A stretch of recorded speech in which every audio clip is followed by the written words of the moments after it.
Hi, we are Sofia Rodriguez, Gabriela Ochoa, and me, Maria Jose Gonzalez, and we are from Global Education. We're going to explain you the educational system of Canada and the comparison with Niger. Hope you enjoy. Hi, I am Notawa, and today we are going to talk about Canada.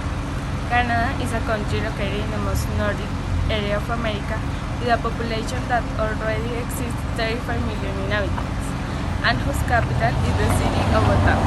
It is also the most northern country in the world and the second largest. Canadians generally speak English and almost acquired also speak French, but big official languages with no bilinguals. The current currency of Canada is the Canadian dollar. Now, I will send you to Quebec with map. Hi, now I'm going to tell you about the pre-elementary education. This is a program offered to young children of the age of 4 and 5 years old that are going to start the elementary school that starts at the age of 6. So this program is offered by public, private, and federal schools within the country, and there are also schools of visual and hearing impaired that offer this program. This education that is more commonly known as kindergarten is offered freely, and they have 1 year of free pre-elementary school, but in some places like Quebec and Ontario they have more than 1 year. They have like 2 years of free kindergarten. The parents that have these jurisdictions can enroll their children in a private school if they want, until the kid has the reliable age. Now I'll send you to Ontario with Sophie. Hi Maho, so I'm here in Toronto and I'm going to talk about the Toronto First Duty Project. Toronto First Duty Project began in 2001 as a demonstration project testing an ambitious model of cross-curricular services for early childhood support, kindergartens, and family support in educational centers. Other services such as public health were also part of the combination of services with the objective of creating a universally accessible service that promoted the healthy development of children from conception to primary school, and that also facilitates the studies and work of parents who accept their parenting role. It's a landlocked country in West Africa, and its capital is the city of Niamey. Niger is the second poorest country in the world, with few resources available to carry out its basic needs. More than half of the country's population are children and young people under 15 years old. The country is almost entirely rural and the population is unevenly distributed, putting a great strain on the educational system. Another competing factor of standardized education is the language.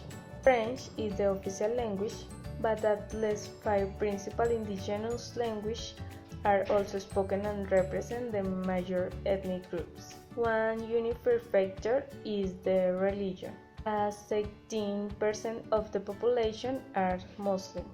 Now talking about the educational system of Niger, Niger has free schooling, but not many areas have access to schools and education, so as a result Niger has one of the lowest rates of literacy, and this rate is of 13.6%. The school system in Niger is based on a French model that consists on primary school, école primaire, a secondary system, lycée, and higher education system. Each of these are named as cycles. Primary schooling lasts 6 years and is attended by children from 6 to 12 years old. At the end of every cycle, they have to present an exam to get a certificate and pass to the next cycle. Schooling is compulsory from ages 7 to 15 with a duration of 8 years. However, there is only about a 25% of attendance in schools. Education levels remain really low, and the preschool enrollment has a rate of just 7%. Over 50% of students from ages 7 to 16 are in schools.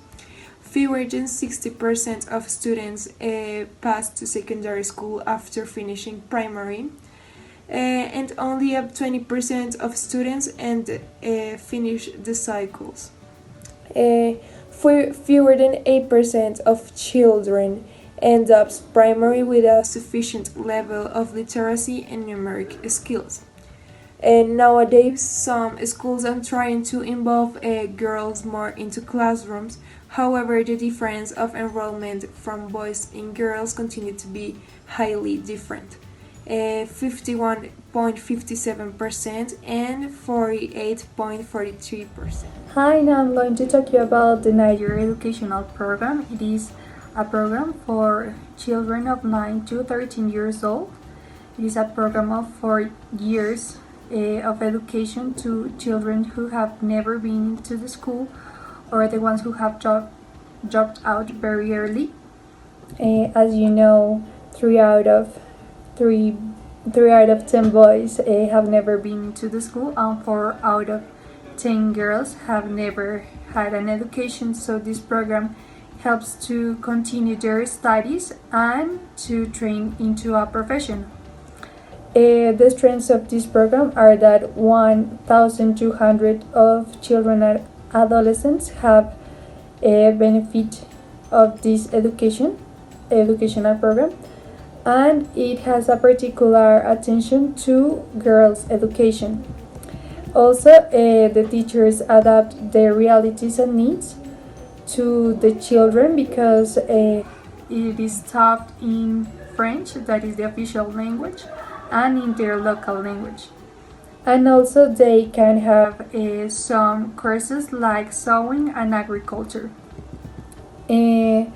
There is also a comprehensive pedagogical training for teachers, so they can give a quality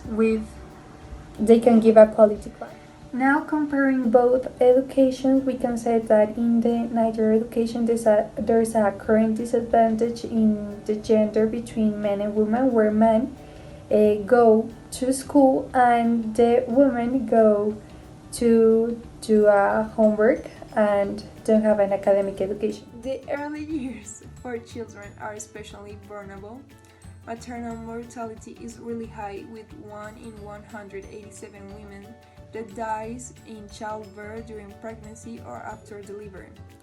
Although children are more likely to reach their 5th birthday today than 20 years ago, they continue to be casualties of easily preventable causes and diseases and conditions such as pneumonia, diarrhea, malaria, and prematurity because of the poor access to healthcare. In that same line, early childhood in Niger does not have a policy established for their protection, while in Canada there is an agreement of policy to protect them in each province. In Niger, there is a little educational offer, and for that reason, there is a high percentage of illiteracy.